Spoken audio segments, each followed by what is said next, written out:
Well, welcome aboard Never Forever. What we're going to do is just go through the things on the deck as we see them.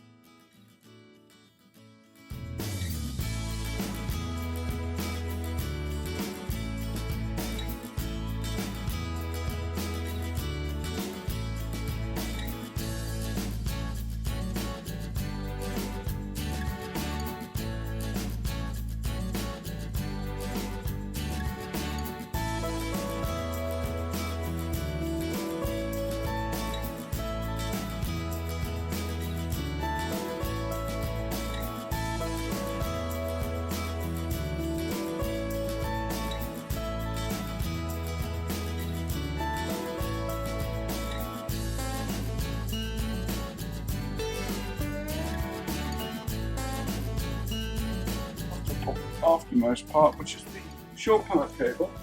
You'll see it plugged into the shore power socket here. Very important that you undo this before you go. Obviously this supplies AC current to your boat, so you can have hot water through this shore power, and you can also enjoy battery charging, which is the most important thing because it will keep the fridge going. So here we are. Don't forget to take that. That gets rolled away and taken with you. So before I step on, you can see there is the swim ladder underneath this platform. And this platform actually lifts up and provides a high seat. So you can see that just gets lifted up. And of course there is your swimming ladder. So I'm going to put it back down again. Really self-evident. Now on these sides, we have propane lockers. This is where your propane is stored. You just flick this latch off here, like that, and lift it, and underneath there you'll see your propane canister. Now that should be switched off at all times, so I'm going to make a point of switching that off. It is off. That's great. That's how it should be whenever you're not cooking. So I'm going to put this back, and these clips go to either side of those screw heads. So that one goes on and clipped. I need a little bit of adjustment here. I'm going to climb aboard where it makes it slightly easier for me to do that. So you can get to the clips a lot easier inside the cockpit. So just use that here, drop it down and clip it in place. And the fill for the diesel, and this one is right alongside it. Watch yourself, because you don't want to be putting diesel into that. That is the waste tank. The waste tank. So in other words, if you want to pump out of a holding station, that's the fill that needs to be open. Alright, you have a similar locker, and that locker just holds the spare propane tank. Okay, now let's have a look in these lockers. I've got an over center catch there, and when you open that up you'll see 200 feet or even more, probably 300 feet of floating line. You'll see a hose, and you'll see a dinghy pump, and there is a second anchor down there as well. So a lot of useful stuff in that locker. Just drop that down and lock it back up. And on this side,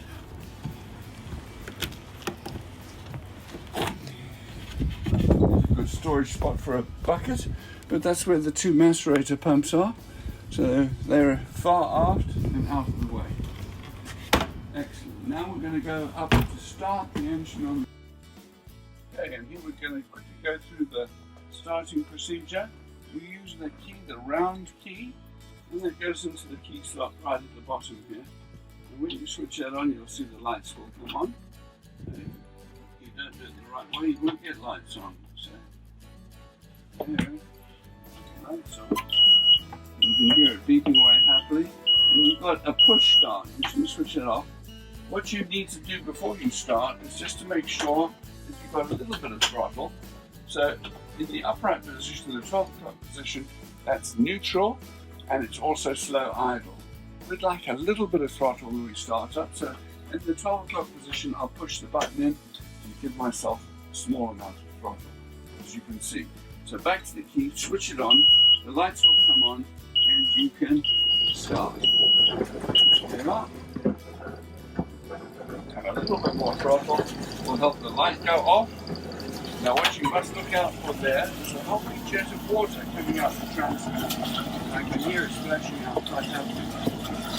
Now to put it into gear from here, bring the throttle back and gear shift back, because this is a combination throttle and gear, to the 12 o'clock position. And over here you've got a rev counter. And you don't want to rev it much more than about 2400 RPM when you're on charter. That will get you along quite handsomely at 6 knots. Now when you switch the key on, you see that you have a separate gauge there. You do have a gauge down below, but this is the one that we use. That's the main gauge. Now to put it into gear, once the engine's warmed up, you just stroke it ahead. And you can feel the boat is now moving away. Bring it back into neutral, let it idle, and then you switch the engine off. You want to test the stern. It's always good to test both forward and astern before you actually leave the dock. So there's the stern, and you can see we're closing up with the dock. So back to neutral, and also please remember to undo the wheel lock here. That's got to be free, so the wheel is nice and free. Switch the engine off. If you've been running hard for some time, allow it to cool down for at least 10 minutes before switching it off. That helps the diesel immensely. So you've got a kill cable here. You don't switch off using the key. So when it's at idle and it's been idling for a decent amount of time, you can reach down here and pull on that, and off she goes. And then never forget to return it and switch the key off. The beeping will drive you crazy. Now while we're out here, we have certain safety things to look at. You have a ring, a life ring there, and then attached to it you've got a heaving line as well. So those are two notable safety features. Over here is our outboard. Please lock it when you're not using it and it's hoisted up onto the boat. Please lock it. And this is a really handy feature because it's got a crane. Because these outboards, even the smaller ones, are darn heavy. So it's good to have a crane, and then you can use that for lifting and lowering.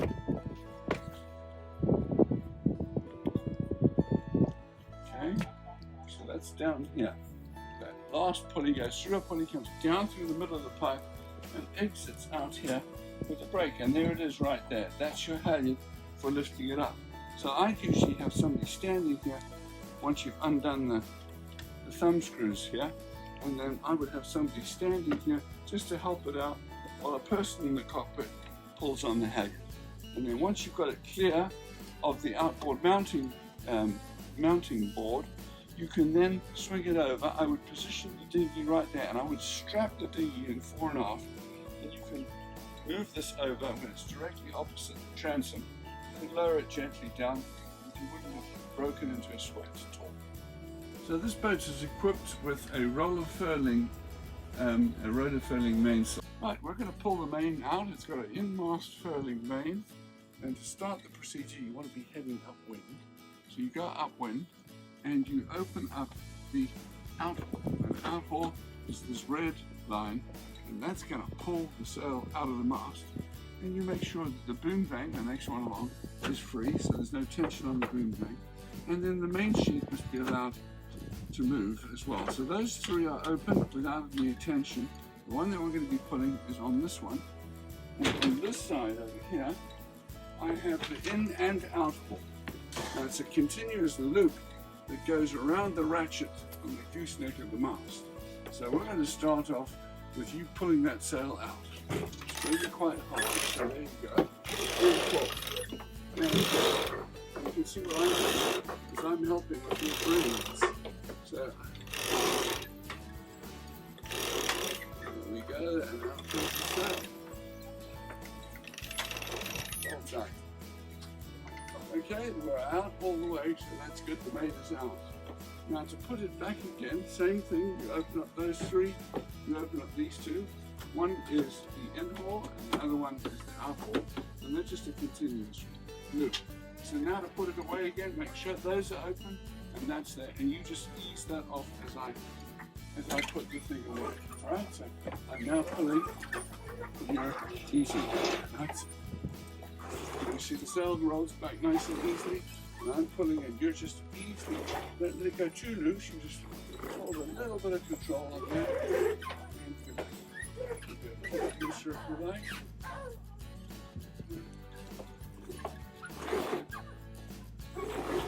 If you hold up too much tension on that, I simply won't be able to put the sail away. So let it slide through your fingers, you can easily roll it very like that.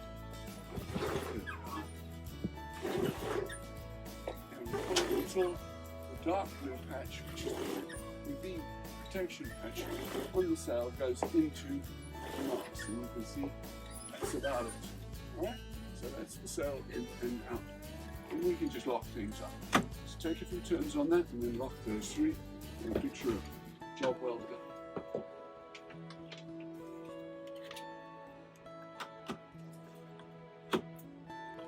Excellent.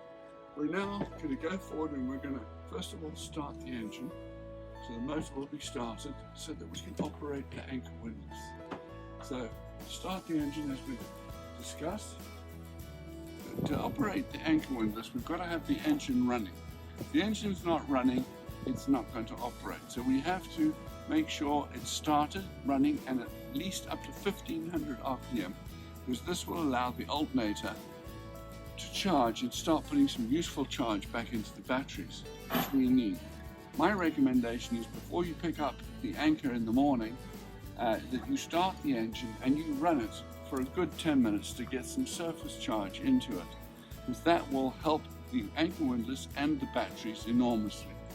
So we've got the engine started. It's been running at 1500 for about 10 minutes now, and down below we have switched on the windlass switch on the panel, and we've made sure the breaker underneath the chart table is also on. And then we come up here and you can see we run a tether through there, and that's to stop this from suddenly flying shut while you're in the position that I'm in. And if you have a look at the chain, you'll see we've got 5/16 chain, and we've got 3 times the length of the boat.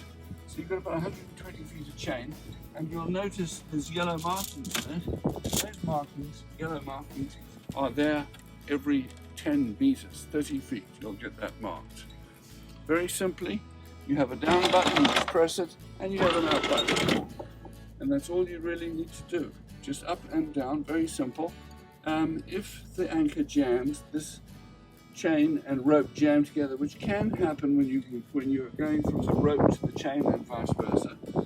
Sometimes, in extreme cases, you have to undo these 2 screws, take the cover off, and free it up. What I recommend doing is, as the rope is coming up, help it through the windlass, help it through, and pull down on here and help it through. One of the tasks you have to do is you have to keep on stoking the chain to the bottom. You don't want it to build up here and cause a jam. If there is a jam, you use a winch handle in here, you drop that in there, and you undo it, and then the gypsy will freewheel, and you can usually pull out any jam without going any further. So remember, your ideal scope is 5-to-1, and you really want to drop the anchor and then lay it out in a nice straight line, and then that will afford the best holding that you can get for the depth. So 5-to-1 ratio, you don't want to be anchoring at anything really much deeper than about 30 feet. That would be the ideal depth, because that would mean that at 5-to-1 you've got 150 feet of chain out, which is a little more than we carry on the boat, but still doable. And over here you have a water fill point, and that's where you fill water. So we'll shut those, and this you don't need anything to open it other than just twisting open and shut. Okay, and you'll notice in here we've got a fill cap. You don't have to worry about that. That would have been checked before the start of your charter. But that is the reservoir for the heater system. So that would already be filled with coolant. You'll see a spare bottle of coolant down here. If that is showing completely empty, by all means add a bit. We've also got a bucket with some top-up oil, and that's all there is in that locker. You do have a brush, deck brush there, which will be useful in keeping the boat clean. And on this side, you have a locker, and it's got some spare sheets and some more of your cockpit covering in there, and we will put the rest of the cockpit covering in here as well. Right, this is where the bilge pump handle lives, so just remember that. It plugs straight into the bilge. It snaps in place like that, so it shouldn't fall out. It's also should be tethered across there. We've got a bungee in place to do the tethering. You've got a spare tray of lines, which is going to be useful, and in here you can put your extra covers which we're not using. They can go in there as well. Right, we're ready to do the inspection of the engine. First thing, you just remove those clips and just slide them out, and then you lift these steps up, and you'll notice this exposes this push button. You press down with that, let that come forward slowly, and then let that down, and we have excellent access to this little engine. Your dipstick for the oil is right here. You can see the yellow dipstick handle, so it couldn't be easier. And this here is your water from the coolant system. You can see here's the heat exchanger, and any excess water will get pushed into here, and the level should be between the low and the full. And you can see it's a little bit low here, it's right down at the bottom. Ideally speaking, you want it right there in the middle, so you'd make sure that that's topped up.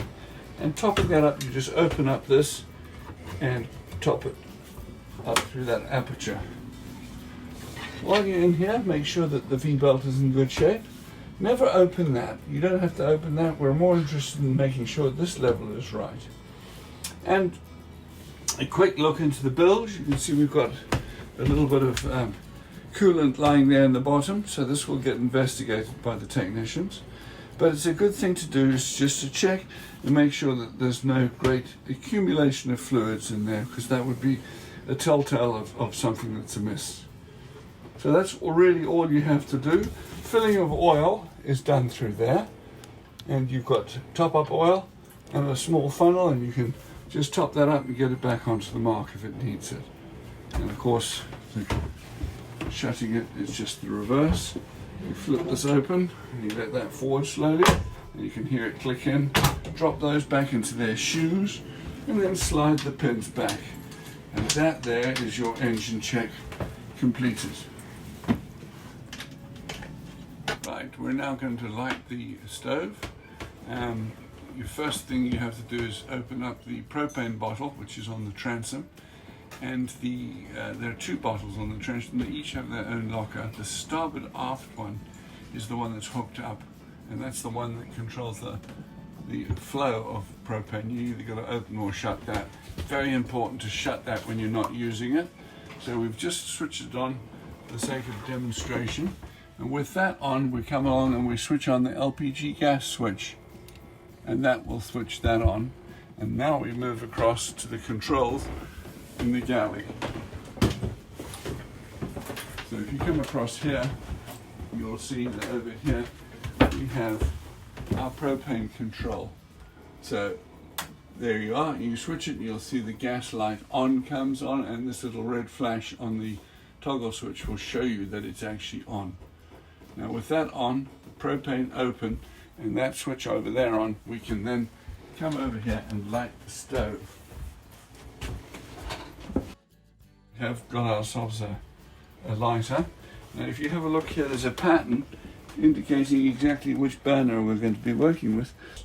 To press, push that in, and turn to the left and light. And you can see she's sprung into light. And then you just hold it down for about 5 seconds so the thermocouple can take over, and that will keep the flame burning.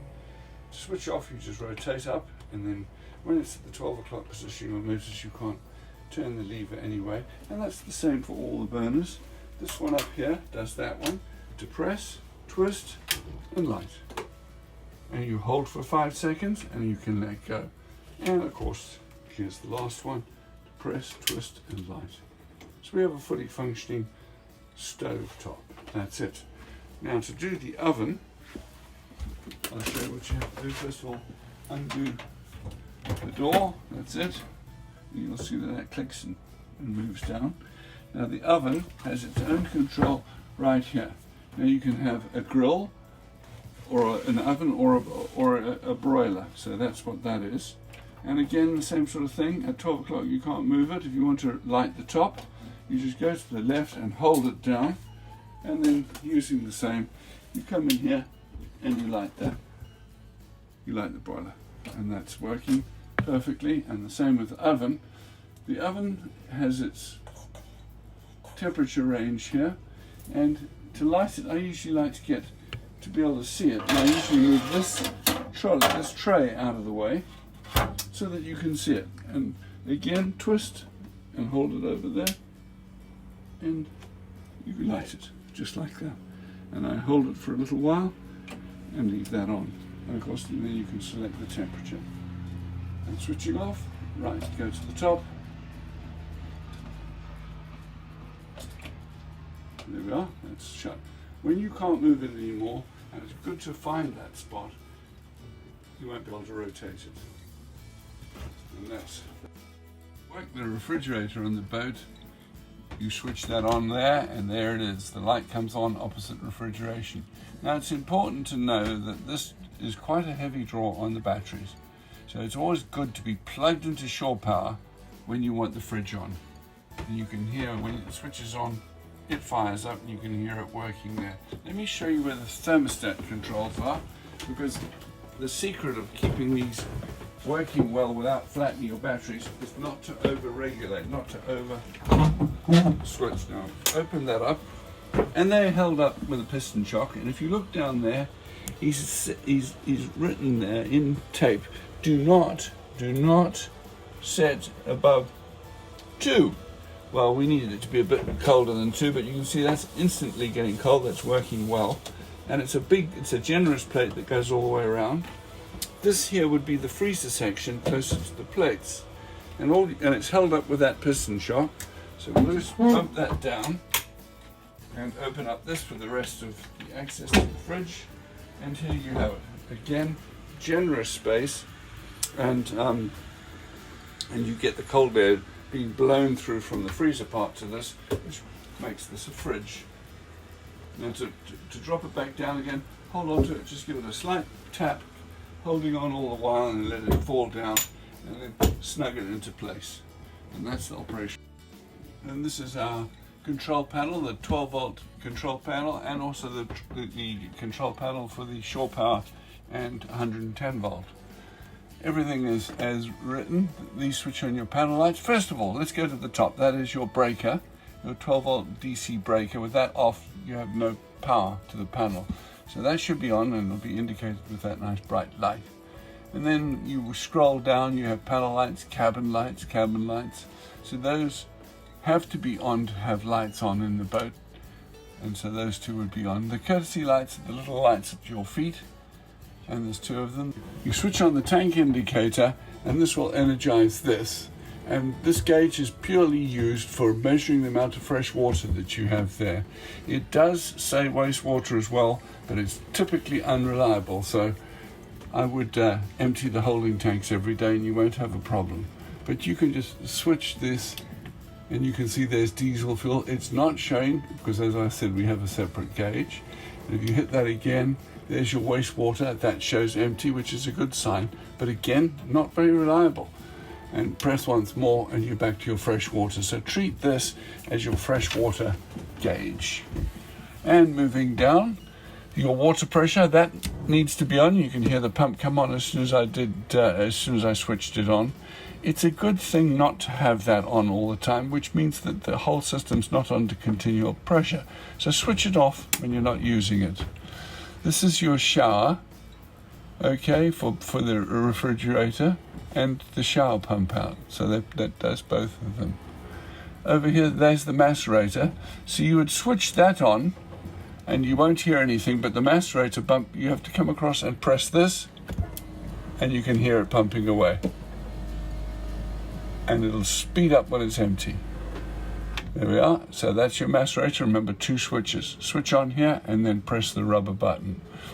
These are your instruments, and for instruments outside, you'd switch those on, and they would fire up the plotter and the wind indicator and so on.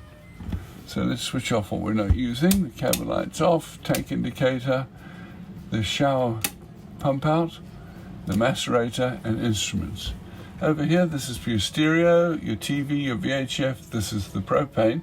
We'll switch that off. And this you have to have for the windlass. So that must be on to have the windlass running or operating, and you need to have the engine running at 1500 RPM whenever you use the windlass. The windlass also has a breaker underneath the chart table, which we'll show you in a moment. Right, over here, these are your navigation lights, your anchor light, your steaming light, and this here is for your heater. You need that on before switching the heater on, and we'll go through the operation of that in a moment. And these are your running lights, deck lights, and of course we have discussed the macerator. Coming over to here, this panel over here is your shore power. It's clearly written shore power, and that one 12 volt DC, so that's all the batteries. This is all shore power. And you need that on with that light lit to show that you're getting your, in this instance, 120 volts there. And the ammeter over here shows we're not drawing a whole lot. So those are the outlets. And when they refer to outlets, they're talking about the plug points. So with these two on, with those lights on and voltage there, you're going to have power at your outlets and your microwave as well. Battery charger I always leave on because I need to know that we're getting charged back into the batteries. Now you can check to see how the voltage is on your batteries by just switching this selector. So the first position is actually your start battery, and that's being shown over at 12.2. Switch to the next one, and there's the house batteries, substantially more, quite full at just under 14. So that's an indication of the voltage on the batteries. Over here, you've got, as I said, microwave, battery charger, water heater. If you want to have hot water when you're tied to the dock, you may plug into shore power and then switch that on, and the hot water will be available to you in about half an hour. One thing you must always make sure before switching this on is that the water tanks are full and that the hot water tank itself is full. If you switch this on and the element tries to heat up an empty space because the tank is empty, you will unfortunately blow that element, and that's the end of hot water for your trip. So please remember, the hot water tank must be full. And to do that, all you got to do is fill up the water, make sure the water is full. You can gauge it up here and see that it's full. And when you switch on the water, your pressure water system, switch it to hot and make sure you've got water coming through and it's not spluttering, because spluttering indicates emptiness, and emptiness means that you could damage the element in the heater. So remember, that's all about hot water. This here is for boats that are lucky enough to be fitted with air conditioner, but we're blessed with plenty of cool air, don't need it, it's not there. And that basically describes the panel for you. Right, we're going to switch on the VHF radio. So you go to the VHF and switch it on. The light will come on here. To switch this on, we've got a power button. You just press that and hold it down for 3 seconds, and on that comes. And here we have the WX channel on. There are 10 of them.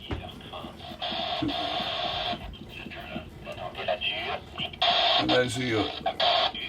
Now if you suddenly want to escape that, you go to regular channels, press 16 and 6, and that's it. We can turn down the squelch, just adjust that, and now with this you can select whichever channel you want, and that's it. If you want to go to WX, you just press that down and hold it, and on it comes.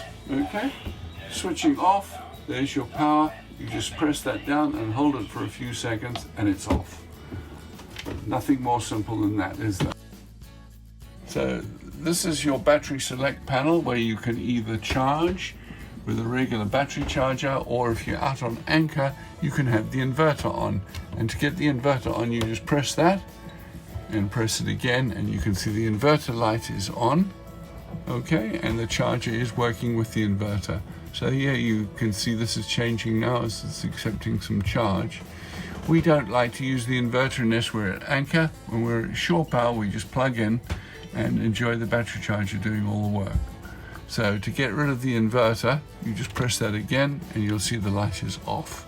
So now we are charging from the battery charger, and we have the power on, showing that that's selected. And so those are your two switches, charger on or off and inverter on or off. And this is your shore power light. Okay. To switch heat on the boat, you go to the panel, you can see it's clearly marked heater. You switch that on and you can hear it's already sprung into life. And that's your control panel over there. I'll just move over.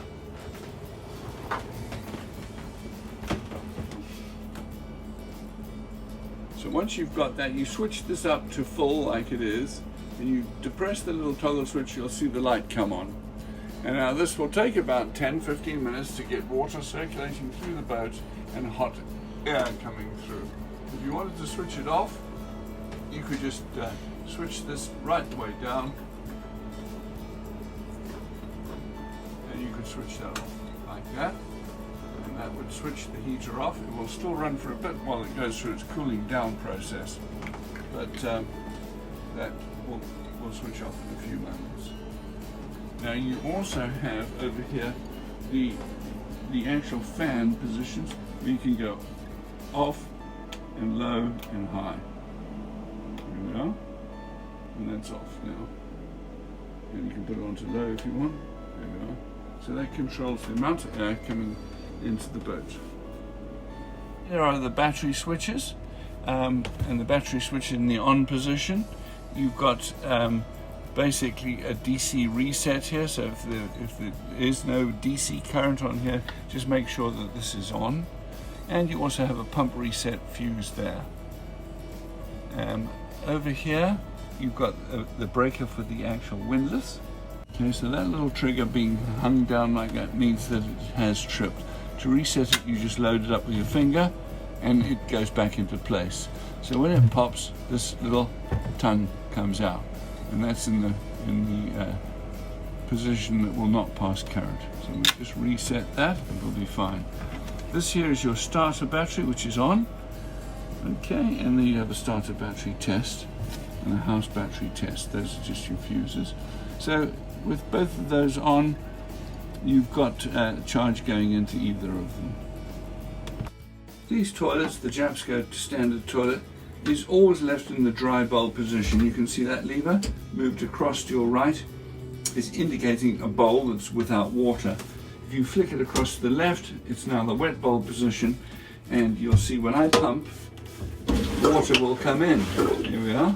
That's water coming in, and at the same time flushing out.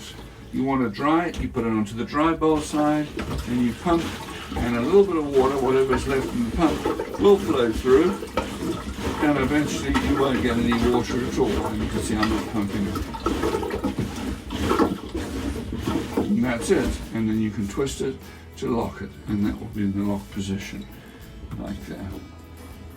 Then just shut the bulb. That's all there is to it. The more you pump in the flush and wet bulb position, the cleaner the toilet will be. So many pumps for each use mean that your boat stays. Fresh water is switched on with that switch, and there it is. And then you can test that by just going over to the tap and opening it. So with the panel switch on, you should just be able to come to here, and in the conventional fashion, there we are.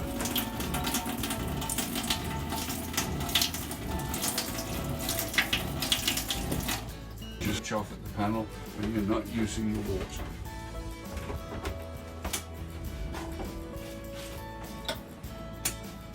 Before departing, make sure that you've got enough life jackets on the boat. Each hanging locker will have a couple of life jackets in it. You will also find that there is a first aid kit, which is usually on the shelf next to the chart table, and there are fire extinguishers on the boat. Note where they are, remember where they are, and keep safe. Well, thank you very much for watching our short video presentation on Never Forever.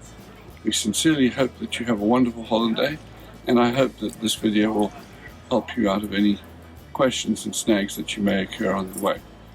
You can always call us. My telephone number is 1-250-729-5592 should you have any questions regarding the operation of the boat. Thank you, and once again, have a great holiday.